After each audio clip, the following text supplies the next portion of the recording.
세무법인 다솔의 고은영 세무사입니다. 새로운 법인을 설립하시고 나서 여러 가지 신경 쓰고 해결해야 될 문제들도 많겠지만 세금 문제를 생각하지 않을 수 없습니다. 그래서 세금 중에서도 사업과 관련해서 우리 대표님들께서 신경 쓰셔야 될 부분이 부가가치세와 법인세 부분입니다. 그래서 부가가치세와 법인세 그 전체에 대해서 다 말씀드리기는 어렵고 대표자로서 또는 실무자로서 그 어느 정도 알고 있어야 될 내용들에 대해서 간단히 말씀을 드리고자 합니다. 그래서 부가가치세와 법인세 전부를 다 다룰 수 없어서 제가 일부 이제 강의 목차에서 내용을 정리해서 앞으로 말씀드리도록 하겠습니다.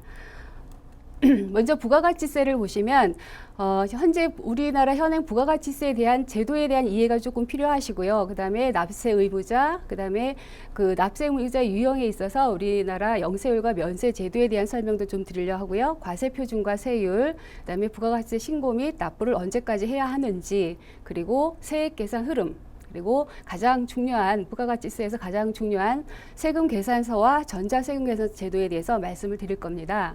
다음으로는 법인세 부분인데요. 법인세에 대한 특징과 그다음에 신고 납부 절차, 그리고 법인에 있어서 가장 중요한 자본금에 관한 문제, 그리고 또 분식회계, 그다음에 지출 증빙을 어떻게 수취하고 보관해야 되는지, 그리고 또 법인 사업자에서 가장 주의해야 될 부분인 자금 관리에 있어서 그 개인적인 자금 유출이나 이런 부분에 대한 관리 문제와 그다음에 주식 관리, 그리고 우리 현행 세법에서 지원해주고 있는 조세 지원 제도 등에 대해서 말씀을 드리도록 하겠습니다. 먼저 부가가치세 전체 목차가 나와 있는데요. 요 순서대로 진행을 할 겁니다. 먼저 현행 부가가치세에 대해서 말씀을 드리면 부가가치세라는 것은 재화와 용역이 생산되거나 유통되는 모든 거래 단계에서 창출된 부가가치에 대해서 과세되는 세금이다라고 정의를 내릴 수가 있습니다. 이제 그러니까 재화나 용역이 유통되는 모든 거래 단계에서 부과되는 간접세다 보니까 전체적인 부가가치세 흐름에 대해서 조금 이해를 하셔야 될 것 같아서 그 밑에 표를 보시면 부가가치세라는 것이 재화와 용역의 공급에 대한 세금인데 그 재화와 용역의 공급에 대한 세금에 대해서 우리 유통 단계를 보면 제조업자, 도매업자, 소매업자, 최종 소비자 단계까지 흐름이 흘러가는데요. 유통 단계가 사실은 요거보다 훨씬 더 많지만 이제 대표적으로 업태별로 제조업, 도매업, 소매업, 소비자까지 오는 그 구조를 좀 말씀드리려고 합니다. 아까 뭐라 그랬냐면 모든 거래 단계에서 창출된 부가가치를 과세 대상으로 한다고 했었는데, 자, 제조업자 단계에서 먼저 보시면 제조업자가 최초로 부가가치를 창출한 부분이 지금 10만 원짜리 물건을 만들어낸 겁니다.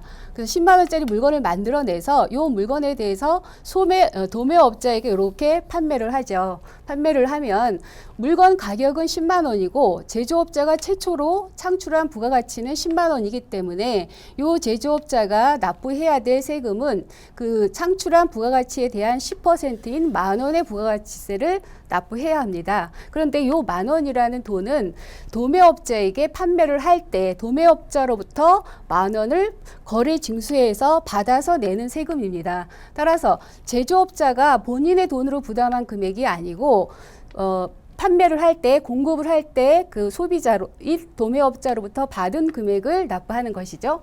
반면에 이제 도매업자도 제조업자로부터 사온 10만 원에 대해서 이제 본인 단계에서 도매업자 단계에서 부가가치를 새로 창출을 한 것이 이제 3만 원입니다. 그래서 물건 가격을 13만 원으로 책정을 한 거죠. 이 3만 원이라는 요 부가가치의 구성 내역은 보면 물품을 사와서 보관하는 데 들어가는 비용, 또 인건비, 관리비, 플러스 본인의 이윤까지도 포함한 금액이죠. 그래서 3만 원의 부가가치를 더 창출을 해서 이 물건 가격을 13만 원으로 책정을 해서 또 소매업자에게 판매를 하는 것이죠. 마찬가지로 소매업자에게 13만 원의 물건을 판매할 때는 다시 10%에 해당되는 13,000원을 더 받고 거래 징수하고 물건을 판매를 하는 것이죠. 그러면 도매업자 단계에서 도매업자가 창출한 부가가치는 3만 원이기 때문에 도매업자가 납부해야 될 세금은 3,000원이 되는 것이죠. 이 3,000원을 내야 되는데 그럼 이 3,000원도 도매업자가 자신의 돈으로 부담을 한 거냐 보면 그건 아니라는 거죠. 보시면 13만 원짜리 물건을 팔면서 13,000원을 더 받아왔습니다. 그래서 이 13,000원 더 받아온 금액에다가 본인이 제조업자로부터 구매할 때, 그 매입할 때 부담했던 10,000원이 있습니다. 요 10,000원을 차감하고 결국 자기가 전 단계에서 매입할 때 부담했던 부가세 10,000원을 차감을 하고 13,000원에서 10,000원을 뺀 그 차익 부분인 3,000원을 납부를 하는 것이죠.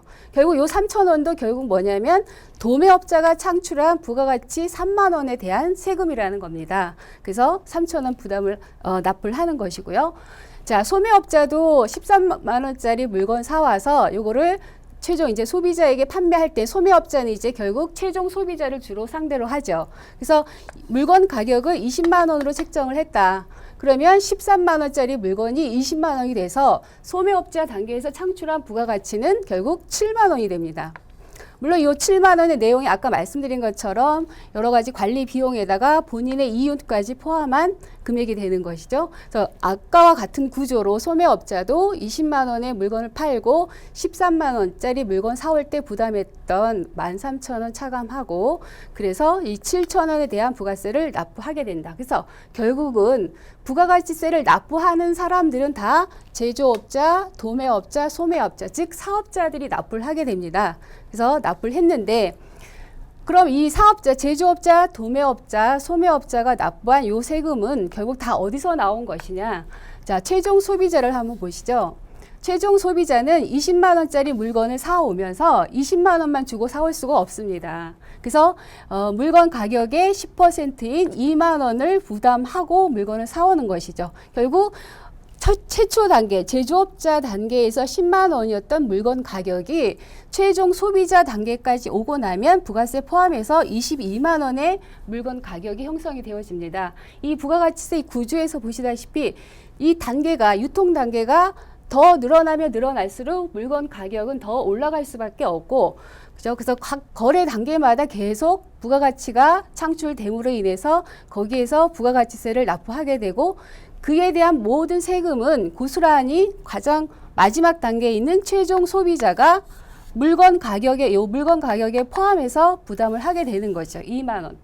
그래서 이 최종 소비자 단계에서도 왜 내가 전 단계에서 납부한 세금을 내가 왜 다 부담을 해야 되느냐? 싫다. 그러면 피해 가야 되겠죠. 피해 가려면 어떻게 하면 되겠습니까? 최종 소비자도 그럼 자기가 소비하지 말고 다음 단계로 또 넘기면 요 2만 원에 대한 부담을 미룰 수 있다는 겁니다. 이것이 바로 우리나라 부가가치세의 가장 큰 특징인데요. 그래서 이 최종 소비자 단계에서 결국은 모든 부가가치세는 전 단계에서 사업자들이 납부한 세금은 가장 마지막 단계인 최종 소비자가 부담하게 되는 세금의 구조를 가지고 있습니다. 여기서 중요한 것이 도매업자와 소매업자 단계에서는 지금 본인이 창출한 부가가치에 대해서 세금을 내는데 가장 중요한 것이 지금 자기가 매입을 할 때 전 단계에서 부담했던 요 10,000원이란 금액과 13,000원이란 금액에 대한 입증 문제입니다. 자, 물건을 판매할 때 그 상대 소비자로부터 거래 징수한 금액에서 자기가 전 단계에서 사올 때, 매입해 올 때 부담했던 부가가치세를 공제하고 납부를 하는데 만약에 이 제조업자 단계에서 도매업자가 사올 때 10만 원에 대해서 10,000원을 부담했다라는 것을 입증하지 못하면 아무리 10,000원을 부담하고 사왔다 하더라도 공제받지 못하는 구조를 가지고 있습니다. 그래서 우리나라 부가가치세에서 가장 큰 핵심은 가장 중요한 사항은 세금 계산서 제도입니다. 결국 내가 도매업자가 10,000원의 세금을 부담했다, 13,000원의 부가세를 부담했다라는 것은 세금 계산서란 증빙이 있어야 그것을 입증할 수 있고 또 입증이 되어져야 공제를 받을 수 있는 그런 구조로 되어져 있습니다. 그래서 결국 최종 소비자가 부담한 세금이 지금 앞에 전 단계 사업자들이 납부한 금액이었다라는 것으로 자, 이렇게 전체적인 흐름을 보시면 우리나라 부가가치세 제도의 전체적인 특징을 말씀드릴 수가 있습니다. 첫 번째로 간접세라는 거죠. 아까 우리 그림에서 보셨다시피 간접세라는 건 뭐냐면 법에 의해서 세금을 납부하도록 정해져 있는 사업자가 납세 의무자인데 실제로 세금을 부담하는 사람은 소비자가 된다는 거죠. 보셨죠? 제조업자가 10,000원 냈고 도매업자가 3,000원 냈고 소매업자가 7,000원을 납부했지만 그 세금은 고스란히 누구에게? 최종 소비자에게 부담되어졌던 과정을 보셨습니다. 직접. 자, 그런 세금의 제도가 바로 간접세 제도다. 간접세다. 그리고 일반 소비세 제도다. 일반 소비세라는 것은 모든 재화나 용역의 공급에 대해서 소비 행위에 대해서 과세되는 세금이다. 모든 재화나 용역의 공급에 대해서 과세를 하는 세금이다라는 면에서 일반 소비세라고 하는 것이고요. 다만 그중에 일부 면세에 대해서 어떤 특정 목적에 의해서 면세 제도를 운영하고 있을 뿐이죠. 이 일반 소비세하고 달리 개별 소비세라는 세금이 있습니다. 개별 소비세라는 것은 특정 재화, 특정 물품 또는 어떤 특정 행위에 대해서만 과세하는 세금이죠. 그래서 그에 비해서 우리 부가가치세는 일반 소비세다. 그리고 다단계 거래세다. 다단계라는 것은 아까 보셨다시피 제조업자, 도매업자, 소매업자까지 넘어올 때 각 단계마다 세금이 부과된다고 해서 다단계 거래세다. 그리고 이제 가장 중요한 전단계 세액공제법입니다. 전 단계라는 것은 결국 매입 단계. 내가 물건을 매입해 올 단계에서 부담했던 부가가치세를 공제하고 납부하는 세금 제도다. 그래서 전단계 세액공제법에서 가장 중요한 것이 결국 세금 계산서가 있어야 가능하다라는 거죠.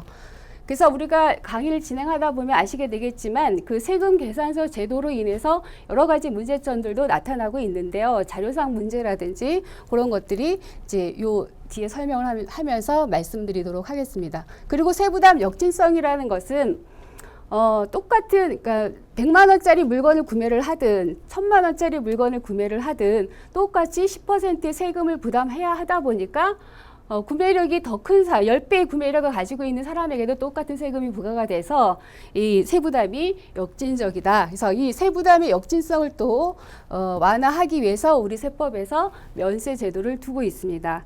이렇게 전체적으로 법인세, 우리나라 현행 법인세 구조를 조금 이해를 하시고 이제 개별적인 항목에 들어가면 조금 더 이해가 빠르실 것 같습니다. 그래서 여기까지 말씀드리고 잠깐 쉬었다가 다음 강의 진행하도록 하겠습니다. 감사합니다.